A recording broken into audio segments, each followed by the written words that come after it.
الحمد لله رب العالمين وصلى الله وسلم وبارك على نبينا محمد وآله وأصحابه أجمعين وأشهد أن لا إله إلا الله وحده لا شريك له وأشهد أن محمدا عبده ورسوله صلى الله عليه وسلم أما بعد فهذا اليوم هو السابع من شهر ربيع الأول عام 1442 من هجرة النبي صلى الله عليه وسلم ونحن في الدرس التاسع من شرح كتاب التوضيح والبيان لشجرة الإيمان للإمام العلامة عبد الرحمن بن ناصر السعدي رحمه الله.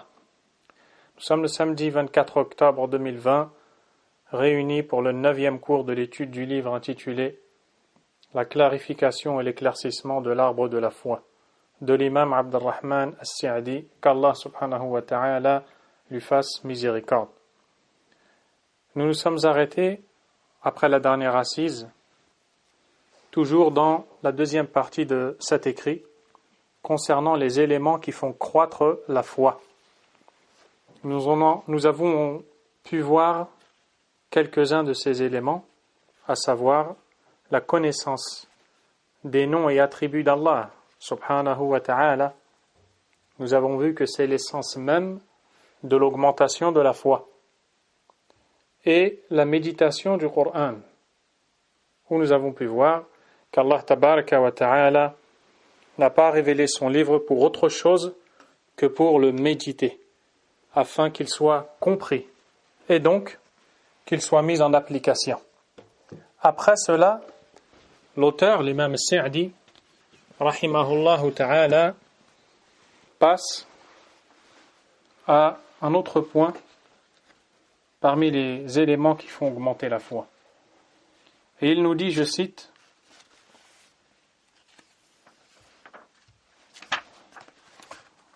j'ai perdu la page.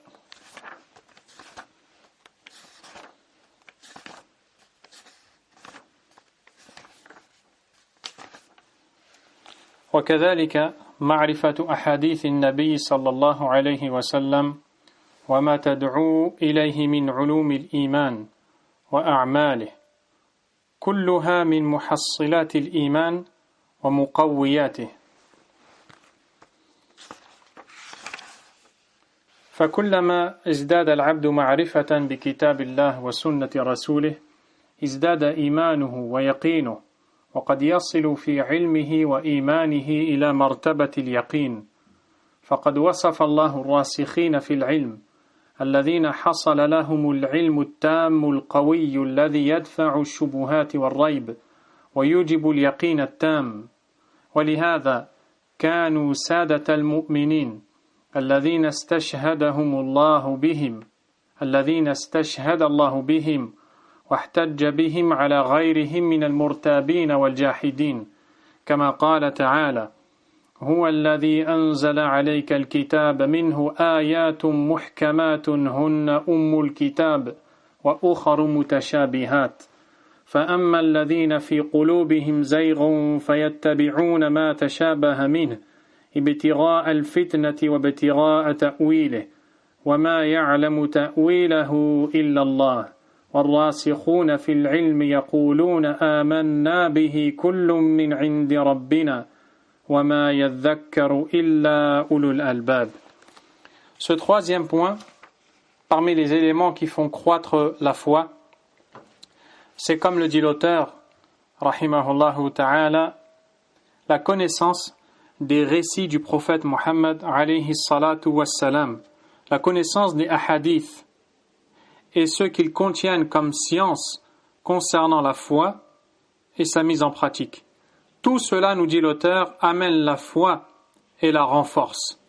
Ainsi, l'auteur, rahimahullah, veut nous montrer ici que parmi les éléments qui font grandir considérablement la foi du croyant, c'est bien la connaissance des hadiths, de la parole du prophète alayhi salatu wassalam.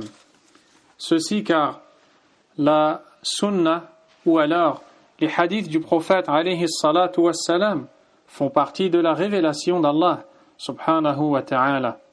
Allah azza wa jal a fait la révélation à son prophète sallallahu alayhi wa sallam du livre, mais aussi de la sunna. Allah tabaraka wa ta'ala a dit dans le verset وَكَذَلِكَ أَوْحَيْنَا إِلَيْكَ رُوحًا مِّنْ أَمْرِنَا, et ainsi nous t'avons révélé une âme émanant de nous, jusqu'à la fin des versets. Et dans l'autre verset, Allah subhanahu wa ta'ala dit de son prophète sallallahu alayhi wa sallam In huwa illa wahyun yuha, ce n'est qu'une révélation qui lui est faite. Le prophète sallallahu alayhi wa sallam, quand il parle en matière de religion, il ne le fait que par la révélation qui lui est faite d'Allah subhanahu wa ta'ala. Et donc, la religion d'Allah, celle qui amène la foi et qui la fait grandir, il faut la connaître. Et on ne peut la connaître qu'à travers le Coran et la Sunna. Ainsi, connaître les récits du prophète sallallahu alayhi wa sallam, connaître les ahadiths, fait partie des choses qui augmentent la foi sans le moindre doute. Car c'est dans les hadiths qu'on apprend ce qu'est la foi, qu'on apprend sa définition, ses annulatifs, ce qui la cultive et ce qui l'augmente. Le prophète alayhi salatu wassalam a été envoyé par Allah azza wa jal comme une lampe éclairante, montrant aux gens la voie à suivre. Ainsi, Allah azza wa jal a dit Ya ayyuhalladhina amanu istajibu lillahi wa lirrasuli idha da'akum lima yuhyikum.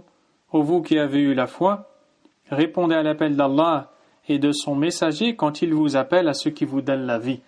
Vous voyez bien que Allah subhanahu wa ta'ala nous invite à répondre à son appel et celui de son messager, alayhi salatu wassalam. Et où trouve-t-on l'appel du messager, sallallahu alayhi wa sallam, si ce n'est dans les hadiths, dans les récits?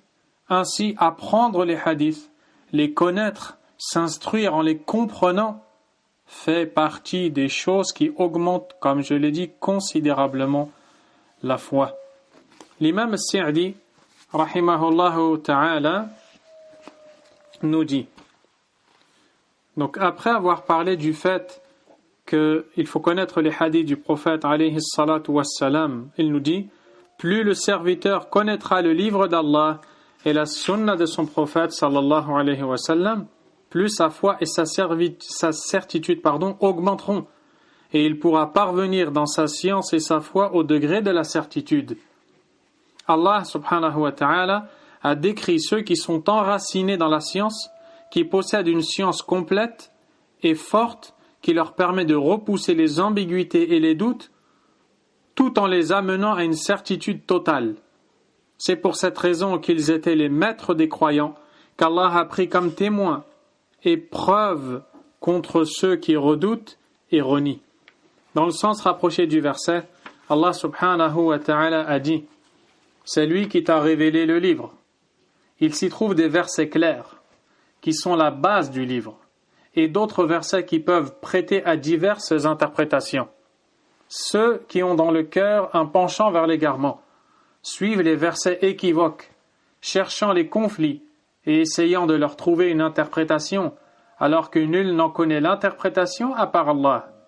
Mais ceux qui sont bien enracinés dans la science disent « Nous y croyons, tout vient de notre Seigneur. » Mais seuls les doués d'intelligence se souviennent.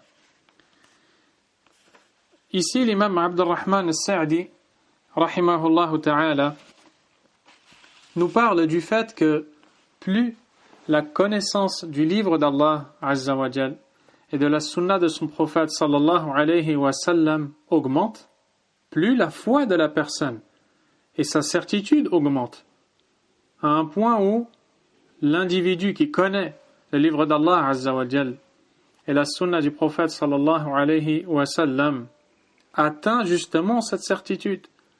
Et Allah subhanahu wa ta'ala a décrit dans son livre, dans les versets que nous venons de lire, que ceux qui sont enracinés dans la connaissance, dans le savoir, ces gens-là, ils ont eu une science qui les a permis de repousser toutes les ambiguïtés et qui les a amenés à la certitude.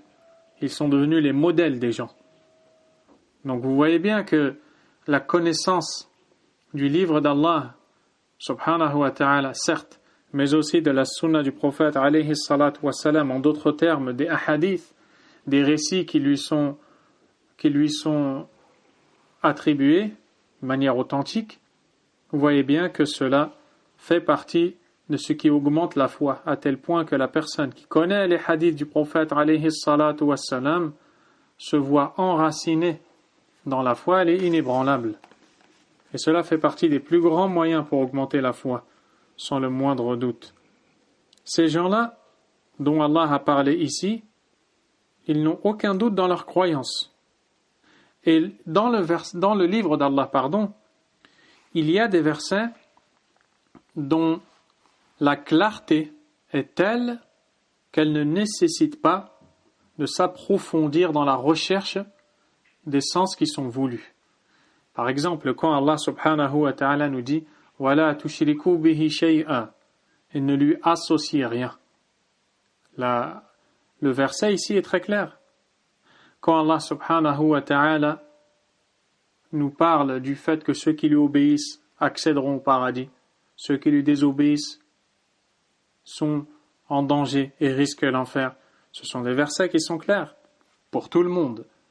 Il y existe d'autres versets dans le livre d'Allah Azza wa Jal qui nécessitent le savoir, qui nécessitent un approfondissement des connaissances, notamment de la langue arabe, par exemple, des règles du tafsir et autres, qui font que beaucoup de gens ne vont pas comprendre directement les sens du verset comme ils les avaient compris des autres versets dont nous avons cité quelques exemples.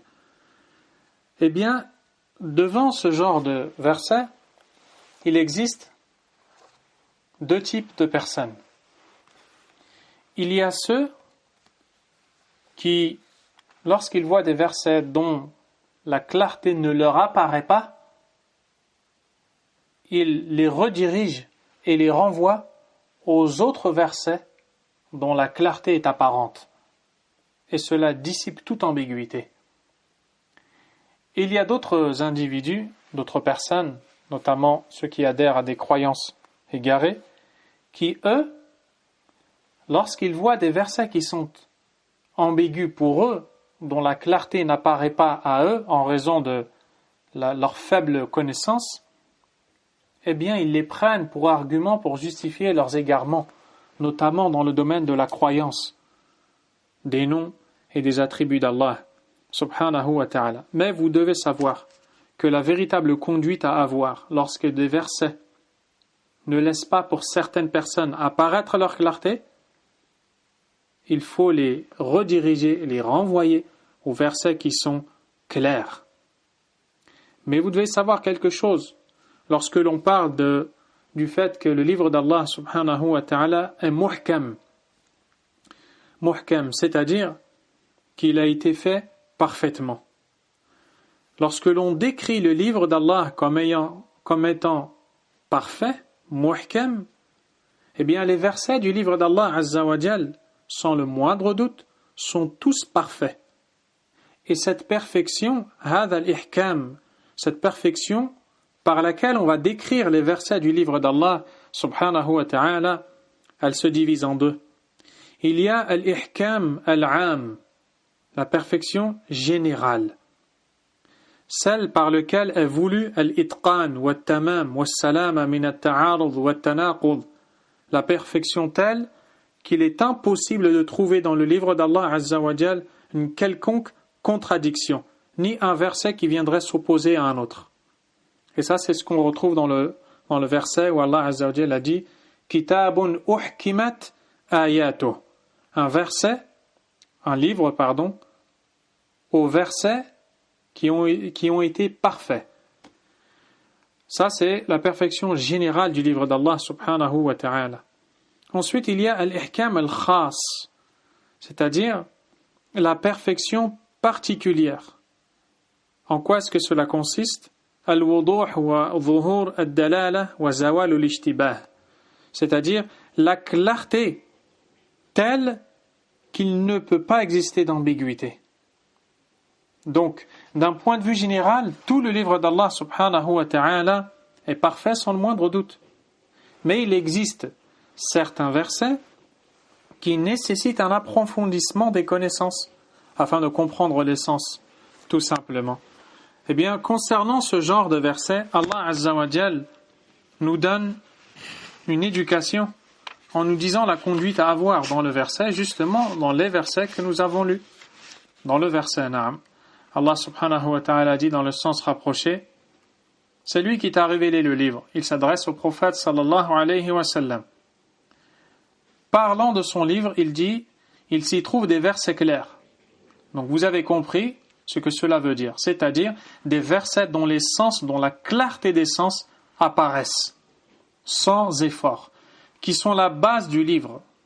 Ils sont la base du livre, vers laquelle on renvoie tous les versets dont les sens ne nous apparaissent pas, et d'autres versets qui peuvent prêter à diverses interprétations. Bon, ici c'est une traduction, et en réalité en arabe le terme est mutashabihat. Mutashabihat, les versets qui sont décrits comme étant mutashabihat, ce sont les versets dont la clarté n'apparaît pas à tout le monde. Cela ne veut pas dire qu'ils n'ont pas de sens. Ils ont bel et bien un sens, mais il n'est pas connu de tout le monde, car ils nécessitent plus de connaissances que pour les versets qui eux sont clairs à tel point que tout le monde peut les comprendre. Ceux qui ont dans le cœur un penchant vers l'égarement, comment est-ce qu'ils se conduisent? Ils suivent les versets équivoques. Équivoques, c'est-à-dire les versets dont la clarté n'apparaît pas à tous, cherchant les conflits et essayant de leur trouver une interprétation, alors que nul n'en connaît l'interprétation à part Allah. Mais ceux qui sont bien enracinés dans la science disent, nous y croyons, tout vient de notre Seigneur. Il faut savoir ici que les savants ont discuté sur la question suivante. Dans la lecture de versets, doit-on s'arrêter sur « وَمَا يَعْلَمُ تَأْوِيلَهُ إِلَّا اللَّهُ » et ne connaît leur interprétation qu'Allah, ou doit-on s'arrêter, ou doit-on continuer et dire « وَمَا يَعْلَمُ تَأْوِيلَهُ إِلَّا اللَّهُ وَالرَّاسِخُونَ فِي الْعِلْمِ » et ne connaît leur interprétation qu'Allah et ceux qui sont enracinés dans la science. Quoi qu'il en soit, ceux qui sont enracinés dans la science connaissent le sens de la parole d'Allah subhanahu wa ta'ala. Ils disent « Amanna bihi » nous y croyons, nous avons foi à tout cela. « Kullum min indi rabbina » tout vient de notre Seigneur. « Wa ma yadhakkaru illa ulul albab » et ne se rappellent que les gens doués de raison. Et très souvent, Allah subhanahu wa ta'ala, dans le Coran, fait les éloges de ses serviteurs qu'il décrit comme étant doués de raison. Voilà la conduite que ces gens-là ont. Et c'est la connaissance qui les amène à ce résultat. L'imam As-Sa'di, rahimahullah, a dit « فَالرَّاسِخُونَ زَالَ عَنْهُمْ الْجَهْلُ وَالرَّيْبُ وَأَنْوَاعُ الشُّبُهَاتِ وَرَدُّ الْمُتَشَابِهَ مِنَ الْآيَاتِ إِلَى الْمُحْكَمِ مِنْهَا وَقَالُوا آمَنَّا بِالْجَمِيعِ فَكُلُّهَا مِنْ عِنْدِ اللَّهِ وَمَا مِنْهُ وَمَا تَكَلَّمَ بِهِ وَحَكَمَ بِهِ كُلُّهُ حَقٌّ وَصِدْقٌ » Ceux qui sont enracinés dans la science sont débarrassés de l'ignorance, du doute et de toute forme d'ambiguïté. Ils ramènent les versets qui prêtent à interprétation aux versets clairs et disent « Nous croyons en tout cela. Tout vient de notre Seigneur. Et tout ce qui vient de lui, tout ce qu'il a dit et tout ce qu'il a légiféré est vérité et véracité. » Vous voyez comment ils ont réagi face à ces versets.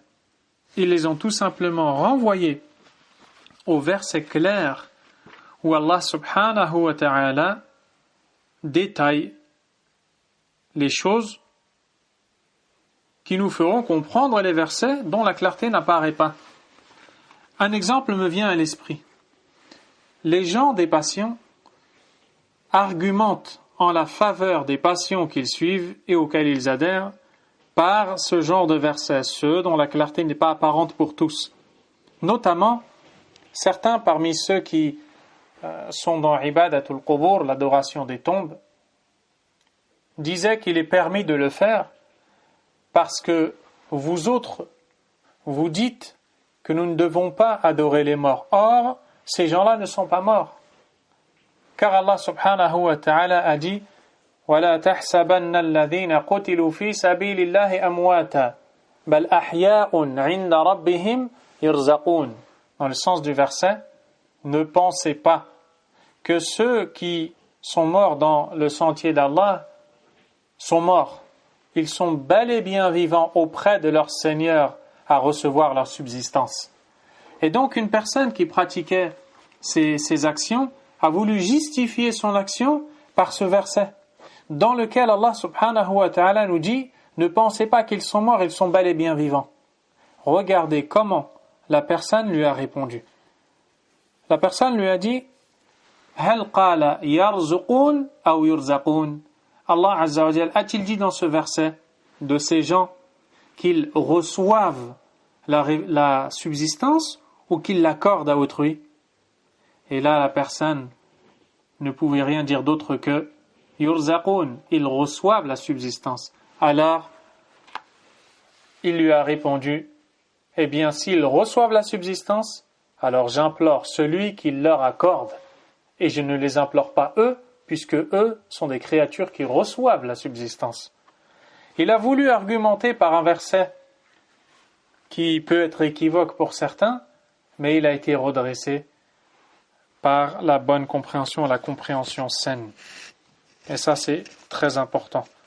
L'imam al-Sa'di, rahimahullah, a dit, il va citer d'autres versets, وقال تعالى لكن الراسخون في العلم منهم والمؤمنون يؤمنون بما أنزل إليك وما أنزل من قبلك وقال شهد الله أنه لا إله إلا هو والملائكة وأولو العلم قائما بالقسط لا إله إلا هو العزيز الحكيم. Il a cité donc deux autres versets où Allah subhanahu wa ta'ala dit, d'après le sens rapproché, mais ceux d'entre eux qui sont enracinés dans la connaissance, ainsi que les croyants, ceux qui ont la foi, croient en ce qu'on t'a révélé et à ce qu'on a révélé avant toi. Dans l'autre verset, dans le sens rapproché, Allah atteste ainsi que les anges et les gens de science qu'il n'y a de divinité méritant l'adoration que lui, celui qui applique la justice, et il n'y a de divinité digne d'adoration que lui, le puissant, le sage, subhanahu wa ta'ala. L'imam Sa'di a dit وَلِعِلْمِهِمْ بِالْقُرْآنِ الْعِلْمَ التَّامِ وَإِيمَانِهِمْ الصَّحِيحِ استشهد بهم في الدنيا والآخرة كما قال تعالى وقال الذين أوتوا العلم والإيمان لقد لبثتم في كتاب الله إلى يوم البعث فهذا يوم البعث ولكنكم كنتم لا تعلمون. L'imam Sa'di rahimahullah nous dit ensuite, c'est en raison de leur connaissance parfaite du Coran et leur foi authentique qu'Allah subhanahu wa ta'ala les a pris à témoin dans ce monde et dans l'au-delà. Comme Allah subhanahu wa ta'ala dit dans le sens rapproché du verset, tandis que ceux à qui le savoir et la foi furent donnés, voyez bien, ces gens-là ont eu le savoir et la foi, car la foi vient avec le savoir. Tandis que ceux à qui le savoir et la foi furent donnés, c'est-à-dire par Allah, ils diront, vous avez demeuré d'après ce qu'Allah a décrété jusqu'au jour de la résurrection. Voici le jour de la résurrection, mais vous ne saviez point. Voici le jour de la résurrection, mais vous ne saviez point.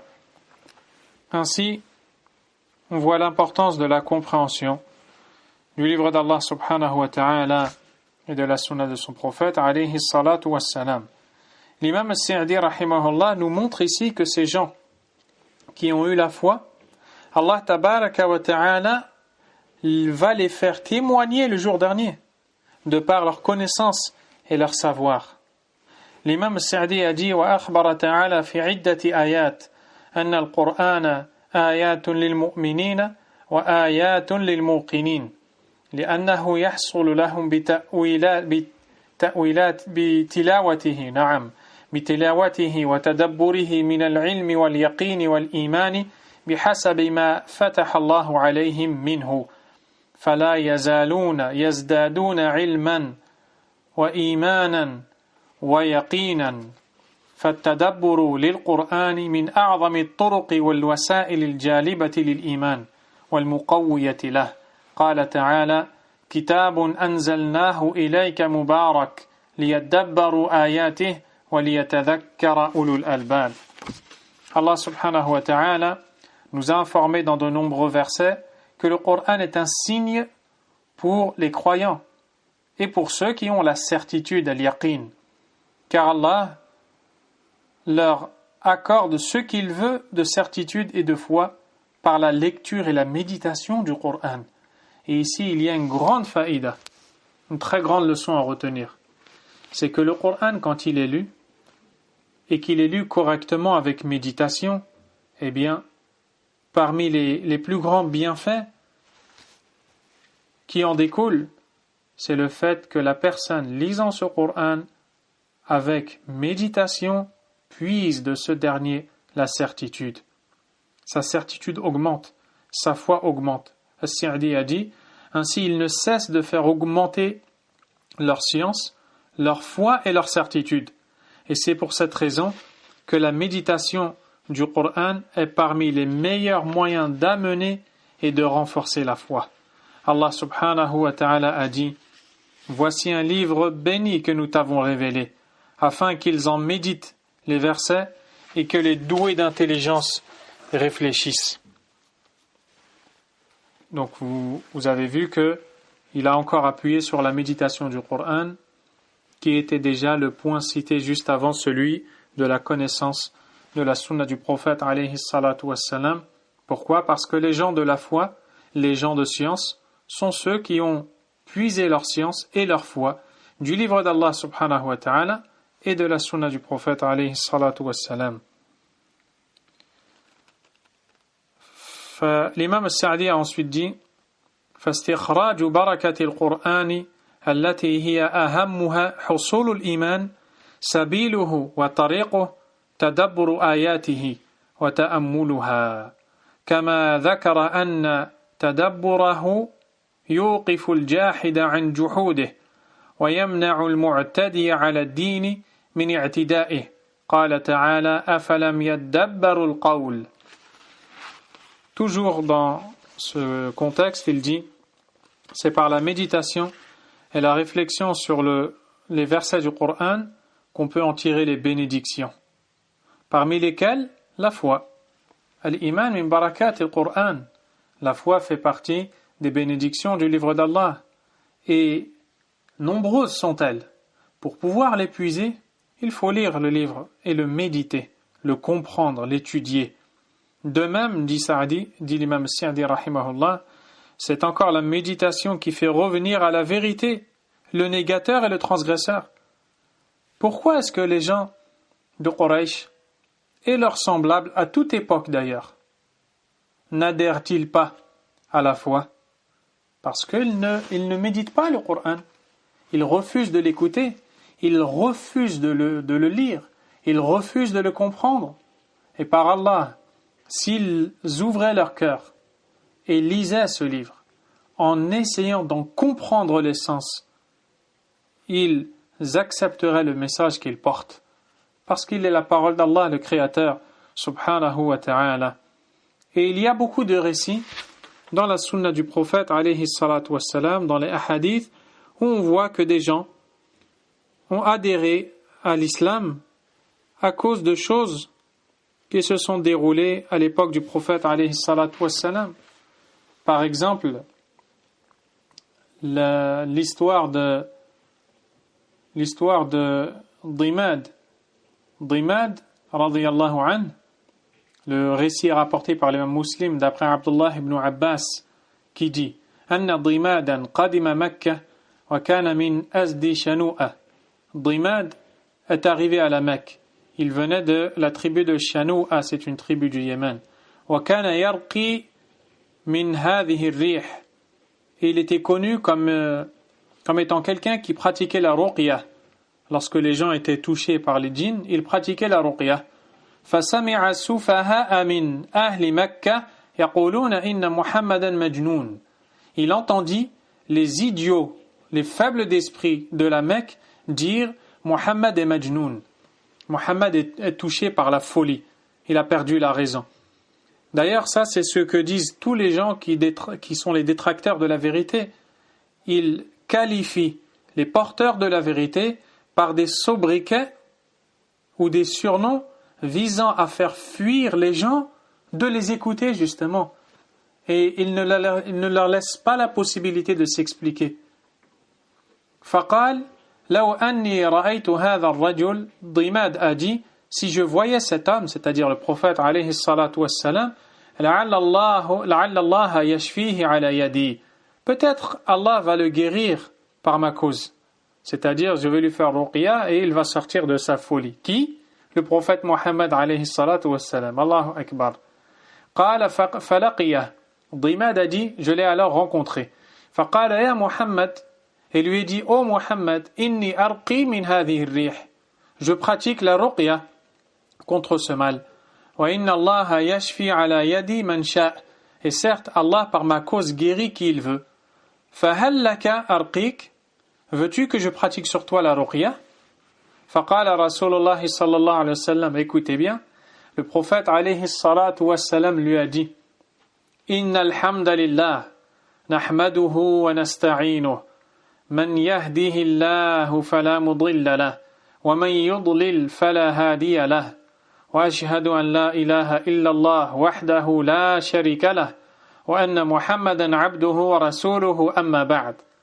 Donc vous avez entendu ces paroles que vous entendez notamment lors du discours du besoin, khutbatul haja, avant la khutba du Jumu'ah ou avant les durus. Le prophète alayhi salatu wassalam s'est contenté de lui faire écouter. Écoute bien et vois si je suis touché par la folie. Et il lui a répété ces paroles. Toutes les louanges reviennent de droit à Allah. Nous le louons et implorons son aide. Quiconque Allah guide, nul ne peut l'égarer. Et quiconque il égare, nul ne peut le guider. Et je témoigne que nulle divinité ne mérite réellement l'adoration excepté Allah seul et sans associé. Et que Mohammed est son serviteur et messager. Ceci étant dit, puis le prophète alayhi salatu wassalam n'a pas pu poursuivre son propos que Dimad lui a dit قال فقال أعد علي كلماتك هؤلاء, répète-moi ces paroles. فأعادهن عليه رسول الله صلى الله عليه وسلم ثلاث مرات. Le prophète sallallahu alayhi wa sallam lui a répété à 3 reprises. فقال لقد سمعت قول الكهنة وقول السحرة وقول الشعراء فما سمعت مثل كلماتك هؤلاء. Il lui dit, j'ai certes entendu les paroles des devins, les paroles des sorciers, les paroles des poètes. Je n'ai jamais entendu de paroles semblables aux tiennes et à celles que tu viens de prononcer. Puisqu'à la fin du hadith où il va lui dire Hati yadak ubayi'ka ala l'islam, tends-moi ta main afin que je te prête allégeance et te promette d'embrasser l'islam. Alors le prophète alayhi salatu wassalam accepta son allégeance jusqu'à la fin du récit, qui est un peu plus long que ce que je vous ai dit.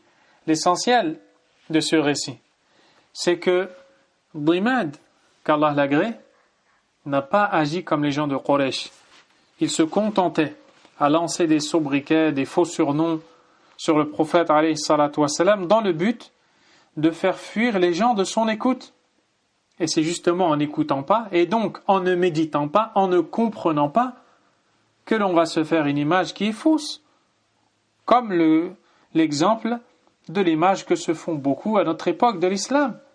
Ils ne se font cette image que parce qu'ils répètent ce qu'ils entendent, et parce qu'ils ne veulent pas ouvrir la parole d'Allah et la lire avec sincérité, méditation, chercher à comprendre l'essence du livre d'Allah.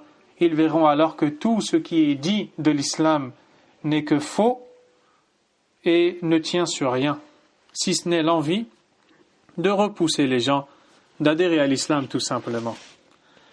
L'imam Sa'di rahimahullah ta'ala nous dit donc que faire sortir les barakas du livre d'Allah, la bénédiction et notamment la foi, se fait lorsque le livre est lu avec méditation et réflexion. Allah Azza wa Jalla a dit أَفَلَمْ يَدَّبَّرُوا الْقَوْلِ Ne médite-t-il pas la parole? La parole, c'est le livre d'Allah, subhanahu wa ta'ala. C'est-à-dire que s'ils avaient médité la parole, qu'est le livre d'Allah, subhanahu wa ta'ala, ils ne seraient pas dans cet état. Ils ne seraient pas des détracteurs de la parole du prophète, alayhi salatu wassalam. Ils ne seraient pas des gens qui refusent de croire et qui font tout pour que les autres refusent de croire. Ne médite-t-il pas la parole? Ainsi, nous disons à toute personne douée de raison d'utiliser sa raison et de réfléchir, de ne pas se contenter de suivre ce qui est dit ici et là, faussement et injustement, mais plutôt d'utiliser son raisonnement et de lire en cherchant à comprendre. Peut-être cette personne trouvera la vérité par la permission d'Allah subhanahu wa ta'ala. L'imam al-Sa'di a dit concernant ce verset, أَفَلَمْ يَدَّبَّرُوا الْقَوْلِ Ne médite-t-il pas la parole? أي فَلَوْ تَدَبَّرُوهُ حَقَّ تَدَبُّرِهِ لَمَنَعَهُمْ مِمَّا هُمْ عَلَيْهِ مِنَ الْكُفْرِ وَالتَّكْذِيبِ وَأَوْجَبَ لَهُمُ الْإِيمَانِ وَاتِّبَاعَ مَنْ جَاءَ بِهِ وقال تعالى بَلْ كَذَّبُوا بِمَا لَمْ يُحِيطُوا بِعِلْمِهِ أي فلو حصل لهم الإحاطة بعلمه لمنعهم من التكذيب وأوجب لهم الإيمان. Ce qui dit ici est très intéressant et tout l'est d'ailleurs. Dans la parole, dans le verset, le sens rapproché, ne médite-t-il donc pas sur la parole, c'est-à-dire le Coran, c'est-à-dire que s'ils le méditaient comme il se doit, cela les ferait revenir de la mécréance et du sujet et du rejet sur lequel ils sont, et les ferait revenir à la foi et au suivi de celui avec qui elle est venue, c'est-à-dire le prophète sallallahu alayhi wa sallam. Mais Allah subhanahu wa ta'ala a dit dans le sens du verset, bien au contraire, ils ont traité de mensonge ce qu'ils ne comprennent pas, ou alors ce qu'ils n'ont pas embrassé de par leur savoir. Donc pourquoi est-ce qu'ils l'ont traité de mensonge? Ils ne l'ont traité de mensonge que parce qu'ils ne le connaissent pas. Ils auraient dû le connaître, le comprendre, et là, ils ne l'auraient jamais traité de mensonge. Pour cela, l'imam Sa'di a dit, c'est-à-dire que s'ils avaient compris cette chose, ils n'auraient pas renié, et cela les aurait menés à la foi. Voici le troisième élément qui fait grandir la foi. Ensuite, le quatrième. L'imam Sa'di rahimahullah a dit, وَمِن طُرُقِ وموجبات الإيمان وأسبابه معرفة النبي صلى الله عليه وسلم ومعرفة ما هو عليه من الأخلاق العالية والأوصاف الكاملة فإن من عرفه حق المعرفة لم يرتب في صدقه والصدق ما جاء به من الكتاب والسنة والدين الحق كما قال تعالى أم لم يعرفوا رسولهم فهم له منكرون أي فمعرفته صلى الله عليه وسلم توجب للعبد المبادرة إلى الإيمان ممن لم يؤمن وزيادة الإيمان ممن آمن به. Le quatrième point, c'est connaître le prophète sallallahu alayhi wa sallam, son comportement éminent et ses caractéristiques de perfection.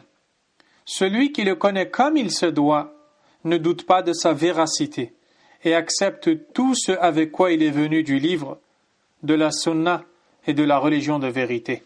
Comme Allah subhanahu wa ta'ala a dit dans le sens rapproché du verset, ou bien n'ont-ils pas connu leur messager au point de le renier? C'est-à-dire, nous dit l'imam Sa'di, que connaître le prophète alayhi salatu wassalam amène le serviteur à se précipiter vers la foi et à augmenter la foi en ce en quoi il croit.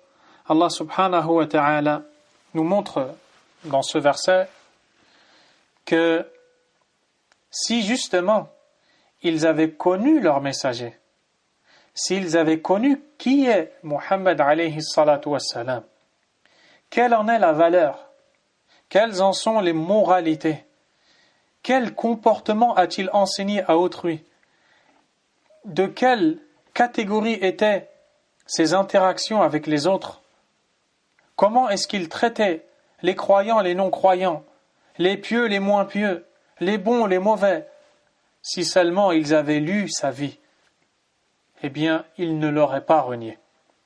Ils ne l'auraient pas renié et auraient d'ailleurs même accepté son message.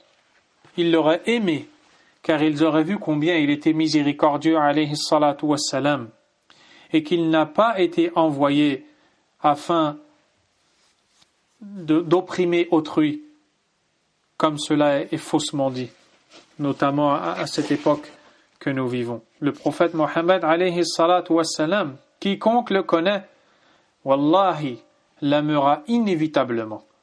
Quiconque lit sincèrement la vie de cet homme, le but de son message, ce message qu'il a porté tout au long de sa vie, à travers les efforts qu'il a longuement fournis, et pour lesquels il a enduré peine, difficultés, et il a été amené à faire de lourds sacrifices. Il a perdu ses proches, il a été éprouvé par la pauvreté, alayhi salatu wassalam.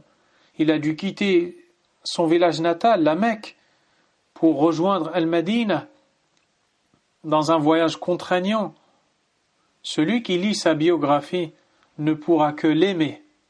Et s'il ne l'aime pas, il ne pourra que le considérer au final.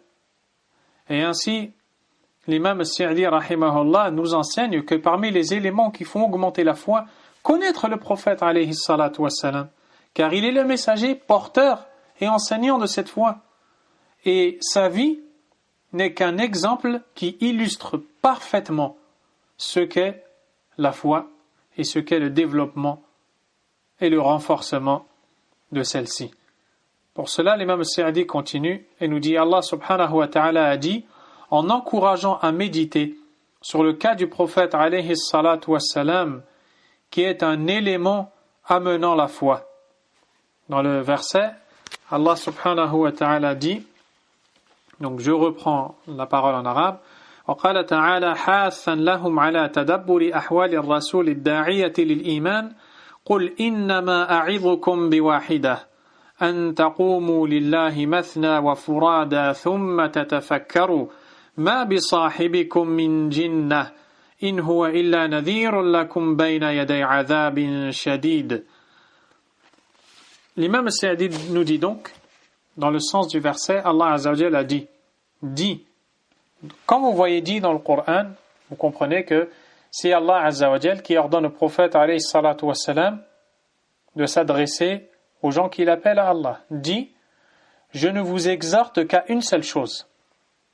Vous levez pour Allah, un par un ou deux par deux, et qu'ensuite vous réfléchissiez. Votre compagnon n'est nullement possédé, le prophète alayhi salatu wassalam. Il n'est pour vous qu'un avertisseur annonçant un dur châtiment.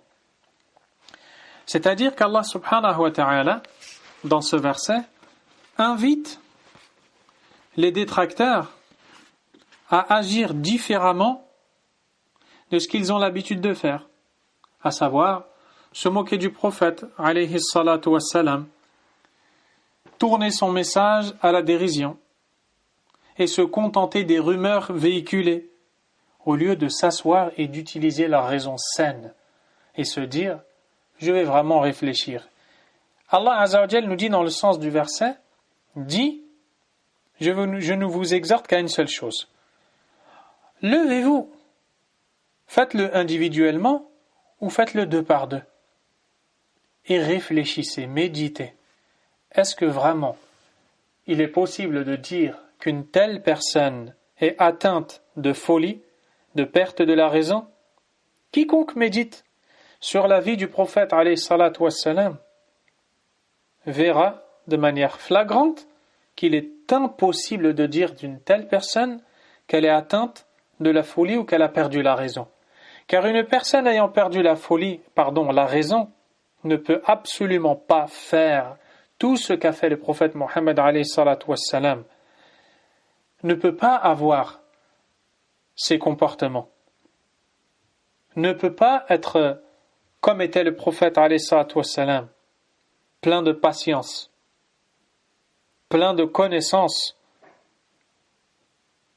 organisé, alayhi salatu wassalam, quelqu'un qui est fou, qui a perdu la raison, ne peut pas être comme cela. Ainsi, Allah Azza wa Jal invite les détracteurs du prophète alayhi salatu wassalam à une chose. Levez-vous et réfléchissez. Arrêtez de suivre ce que l'on dit. Arrêtez de prendre toutes les paroles véhiculées. Mais plutôt, si vraiment vous êtes sensé, vous qui dites de lui qu'il ne l'est pas, vous qui dites de lui qu'il a perdu la raison, alors utilisez la vôtre au minimum et réfléchissez. Est-ce qu'il est possible que cet homme ait perdu la raison? Il n'est nullement possédé, mais en réalité, il n'est pour vous qu'un avertisseur annonçant un dur châtiment. Alayhi salatu wassalam. L'imam Sa'di a dit وأقسم تعالى بكمال هذا الرسول وعظمة أخلاقه وأنه أكمل مخلوق بقوله نون والقلم وما يسطرون ما أنت بنعمة ربك بمجنون وإن لك لأجرا غير ممنون وإنك لعلى خلق عظيم فهو صلى الله عليه وسلم أكبر داع للإيمان في أوصافه الحميدة وشمائله الجميلة وأقواله الصادقة النافعة وأفعاله الرشيدة فهو الإمام الأعظم والقدوة الأكمل لقد كان لكم في رسول الله أسوة حسنة وما آتاكم الرسول فخذوه وما نهاكم عنه فانتهوا. Allah subhanahu wa ta'ala a juré de la perfection de ce prophète sallallahu alayhi wa sallam, de l'éminence de son comportement et du fait qu'il est la plus parfaite des créatures lorsqu'il dit, dans le sens rapproché des versets bien sûr, Noun, par la plume et ce qu'ils écrivent. Par la grâce de ton Seigneur, tu n'es pas un possédé. Donc soit c'est tu n'es pas possédé, soit c'est tu n'as pas perdu la raison. Et les deux sont corrects et réels. Tu auras une récompense ininterrompue. Tu as vraiment un comportement éminent. Voilà comment Allah Azza wa Jal décrit le prophète sallallahu alayhi wa sallam. L'imam Sa'di a dit, ses caractéristiques louables, son élégante description, ses propos véridiques et bénéfiques, et ses actes bien guidés en font le plus grand prêcheur à la foi, l'imam suprême et le plus parfait exemple. Dans le sens du verset, vraiment vous avez en la personne du messager d'Allah un bel exemple. Dans le sens de l'autre verset, ce que le messager d'Allah vous donne, prenez-le, et ce qu'il vous interdit, abstenez-vous-en. Ainsi, il convient de connaître le prophète sallallahu alayhi wa sallam. Et pour cela, les savants ont divers ouvrages dans le sujet. Et parmi les plus bénéfiques, c'est le livre de l'imam Tirmidhi rahimahullah intitulé Shama'ilun Nabi sallallahu alayhi wa sallam. Les qualités sublimes du prophète sallallahu alayhi wa sallam. Et cet ouvrage a deux volets. Le premier, c'est la description physique du prophète Mohammed alayhi salatu wassalam, et le second, c'est la description morale. En d'autres termes, les comportements, la façon d'agir, notamment le train de vie, la manière de manger, ce qu'il mangeait, les vêtements qu'il portait, les comportements qu'il avait avec les gens, ceux qui parmi eux étaient nuisibles et ceux qui ne l'étaient pas, et ainsi de suite. Je vous invite à lire ce livre et à l'étudier, et Allah Azza wa Jal nous a facilité de l'enseigner par la grâce d'Allah subhanahu wa ta'ala, et les audios sont disponibles. Walillahi alhamd. Allah subhanahu wa ta'ala a rappelé que les doués d'intelligence, qui sont l'élite de la création, ont dit Rabbana innana sami'na munadiyan yunadi lil iman an aminu bi rabbikum fa amanna Rabbana faghfir lana dhunubana wa kaffir anna sayyi'atina wa tawaffana ma'al abrar. Je reprends d'abord en arabe. L'imam Sa'di rahimahullah a dit وقد ذكر الله عن أولي الألباب الذين هم خواص الخلق أنهم قالوا ربنا إننا سمعنا مناديا وهو هذا الرسول الكريم ينادي للإيمان بقوله وخلقه وعمله ودينه وجميع أحواله أن آمنوا بربكم فآمنا أي إيمانا لا يدخله ريب. أي إيمانا لا يدخله ريب. Dans la traduction, il manque des parties. Donc, que je vais traduire.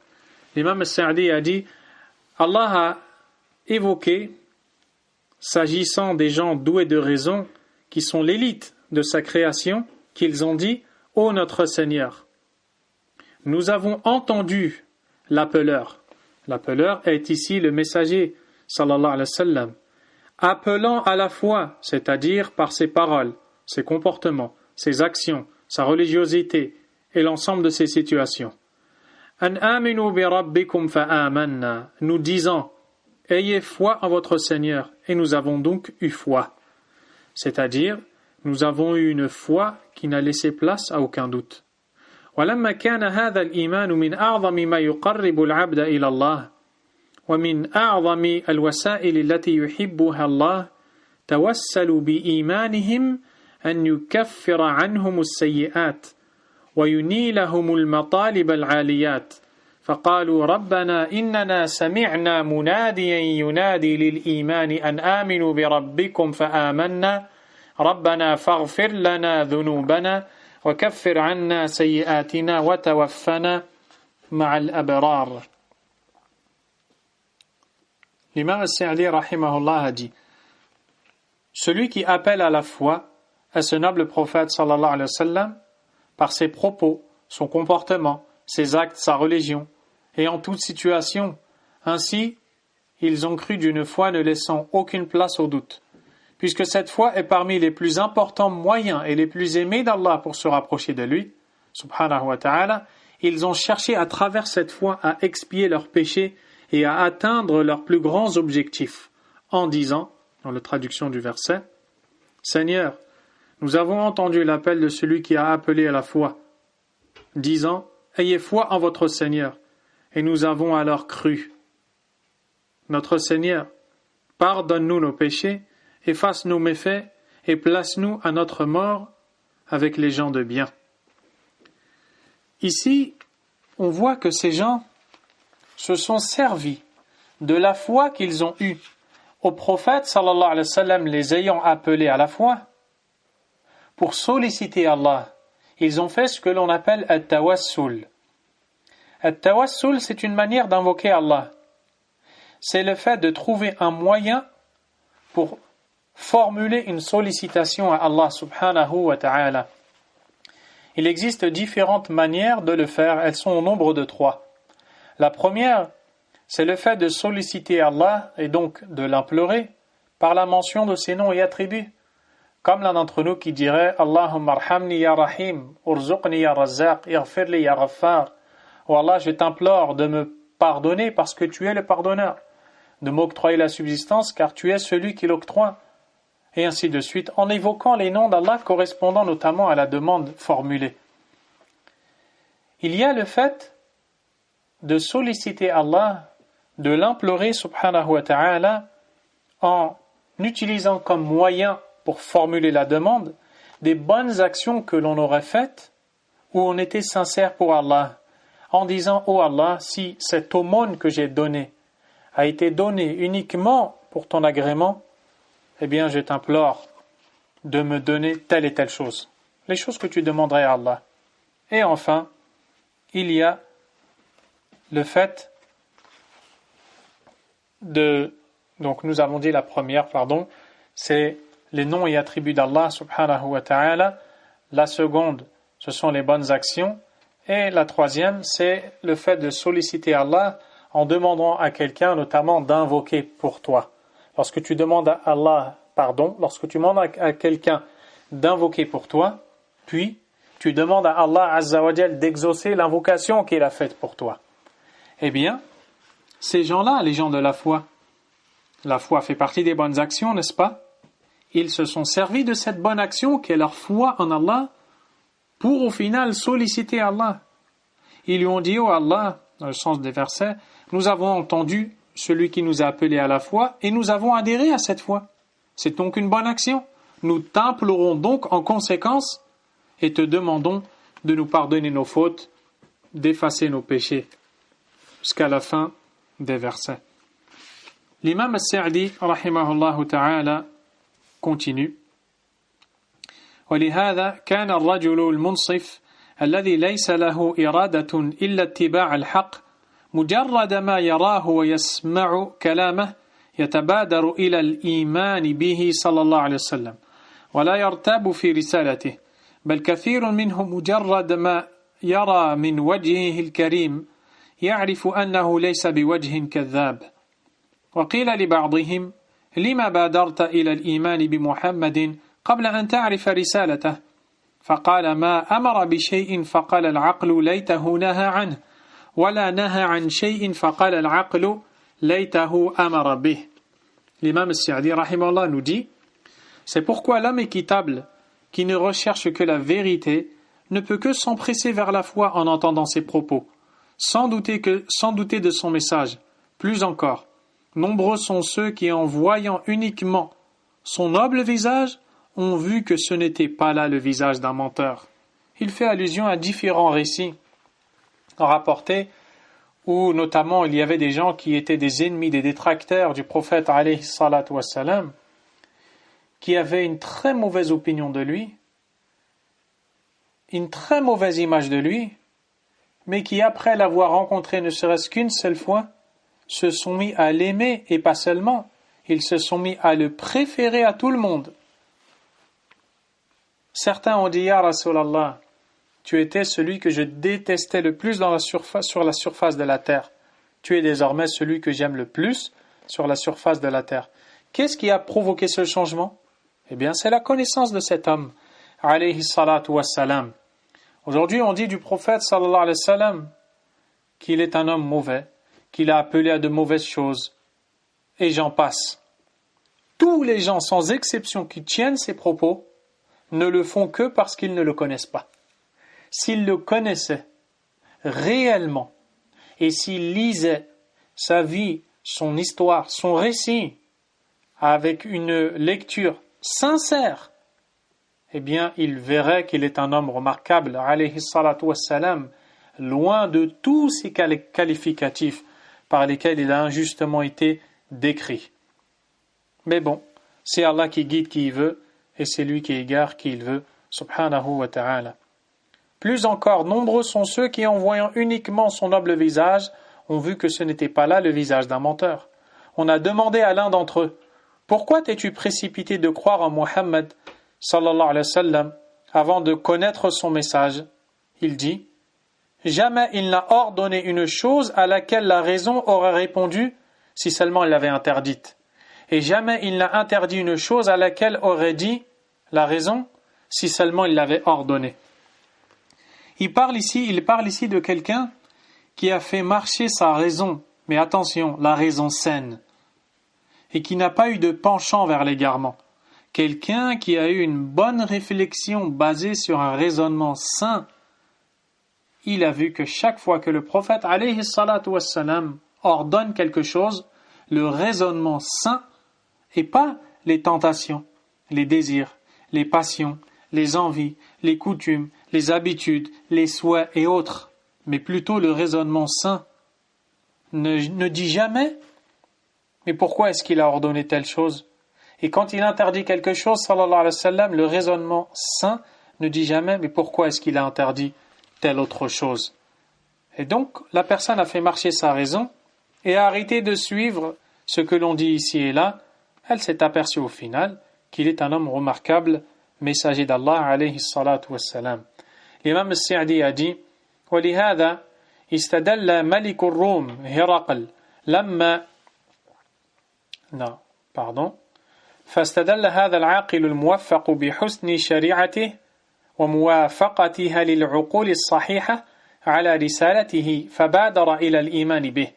ولهذا استدل ملك الروم هرقل لما وصف له ما جاء به الرسول وما كان يأمر به وينهى عنه استدل بذلك أنه من أعظم الرسل واعترف بذلك اعترافا جليا ولكن منعته الرئاسة وخشية زوال ملكه من اتباعه كما منع كثيرا ممن اتضح له أنه رسول الله حقا وهذا من أكبر موانع الإيمان في حق أمثال هؤلاء. L'imam al-Sa'di a dit: cet homme doué de raison et bienheureux a donc donné comme argument l'excellence de sa législation et sa concordance avec la raison saine. C'est pourquoi il s'est précipité vers la foi. C'est également l'argument donné par le roi des Romains, Héraclius, en arabe Héracl, lorsqu'on lui décrit le prophète alayhi salatu wassalam et son message, ce qu'il ordonnait et interdisait. Il prit cet argument pour dire qu'il était parmi les plus éminents prophètes, et il reconnut cela de manière claire, mais sa position et la peur de perdre son royaume l'ont empêché de le suivre. Comme cela est le cas de nombreuses personnes pour lesquelles il est clair qu'il est le messager d'Allah, sallallahu alayhi wa sallam. C'est là le plus grand obstacle à la foi pour ces gens. Quant aux gens doués de raison, de clairvoyance et d'une raison saine, ils voient disparaître ces obstacles, leur position, les ambiguïtés et désirs. C'est très important ce qu'il dit ici, rahimahullah. Le fait qu'il y a des gens qui sont doués de raison, qui savent pertinemment que le messager alayhi salatu wassalam est porteur de la vérité, mais ils refusent de la suivre à cause des conséquences qui en découlent, parmi lesquelles le fait de perdre leur renommée, leur célébrité, leur royaume, et ainsi de suite. Comme cela fut le cas de Héracl, le récit est rapporté par Al-Bukhari et Muslim. Après avoir posé maintes questions à Abu Sufyan, puisqu'il avait reçu un écrit du prophète sallallahu alayhi wa sallam l'appelant à l'islam, Héracl a dit: فَإِنْ كَانَ مَا تَقُولُ حَقًّا, si ce que tu dis est vrai, c'est-à-dire si la description que tu viens de me faire de Muhammad sallallahu alayhi wa sallam est comme telle, فَسَيَمْلِكُ مَوْضِعَ قَدَمَيَّ هَاتَيْنِ, sache que cet homme possédera l'endroit où mes deux pieds que voici sont posés. وَقَدْ كُنْتُ أَعْلَمُ أَنَّهُ خَارِجٌ, et j'étais convaincu qu'il allait venir, c'est-à-dire le dernier prophète. لَمْ أَكُنْ أَظُنُّ أَنَّهُ مِنْكُمْ, or je ne pensais pas qu'il allait être issu de vous. فَلَوْ أَنِّي أَعْلَمُ أَنِّي أَخْلُصُ إِلَيْهِ لَتَجَشَّمْتُ لِقَاءَهُ, si je connaissais un moyen d'arriver à lui, j'aurais enduré toutes les peines pour le rencontrer. وَلَوْ كُنْتُ عِنْدَهُ لَغَسَلْتُ عَنْ قَدَمِهِ, et si je le rencontrais, je lui laverais les pieds. Allahu Akbar. Et avec tout ce qu'il a dit, il a fini par ne pas adhérer à son message, alayhi salatu wassalam. Quelles en sont les raisons? La peur de perdre sa royauté. Car il était un dirigeant de renommée, riche, et la peur de perdre tout cela l'a empêché d'accepter le message dont il était convaincu. Allahu Akbar.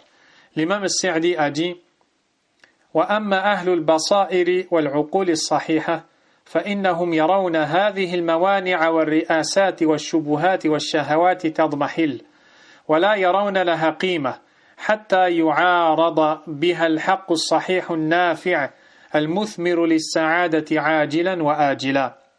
ولهذا السبب الأعظم كان المعتنون بالقرآن حفظا ومعرفة والمعتنون بالأحاديث الصحيحة أعظم إيمانا ويقينا من غيرهم وأحسن عملا في الغالب. L'imam al-Sa'di rahimahullah nous dit ici quelque chose de très important. Il nous dit: c'est là le plus grand obstacle à la foi pour ces gens. Quant aux gens doués de raison et de clairvoyance, ils voient disparaître ces obstacles, leur position, les ambiguïtés et désirs. Ils ne leur accordent aucun poids suffisant pour repousser la vérité authentique, bénéfique, et qui donne ses fruits dans ce monde et dans l'au-delà. C'est-à-dire que ces gens-là, dès lors qu'ils savent que c'est la vérité, ils en sont convaincus, ils détruisent tous les obstacles présents devant eux. Ils n'en ont que faire de cette vie d'ici-bas et de ses richesses, car ce qu'ils veulent au final, c'est l'agrément d'Allah. Ils ne sont donc pas empêchés d'atteindre la vérité par les passions et les désirs mondains. C'est pour cette raison très importante que ceux qui accordent le plus d'importance, écoutez, à l'apprentissage et à la connaissance du Coran et de la Sunna ont une plus grande foi et certitude que d'autres. et que les œuvres sont généralement meilleures. Et vous prendrez l'exemple des savants, ulama ou l'islam. Qu'est-ce qui fait qu'ils sont aussi fermes dans leur foi malgré les difficultés, si ce n'est la connaissance qu'ils ont du prophète alayhi salatu wassalam, une connaissance qui donne une certitude telle qu'elle est ancrée dans leur cœur. Eh bien, ils sont prêts à tout affronter et à maintenir ce cheminement vers Allah subhanahu wa ta'ala. Wallahu a'lam wa sallallahu wa sallam wa baraka ala nabiyyina Muhammad wa ala alihi wa ashabihi ajma'in. Subhanakallahumma wa bihamdik ashhadu an la ilaha illa anta astaghfiruka wa atubu ilayk.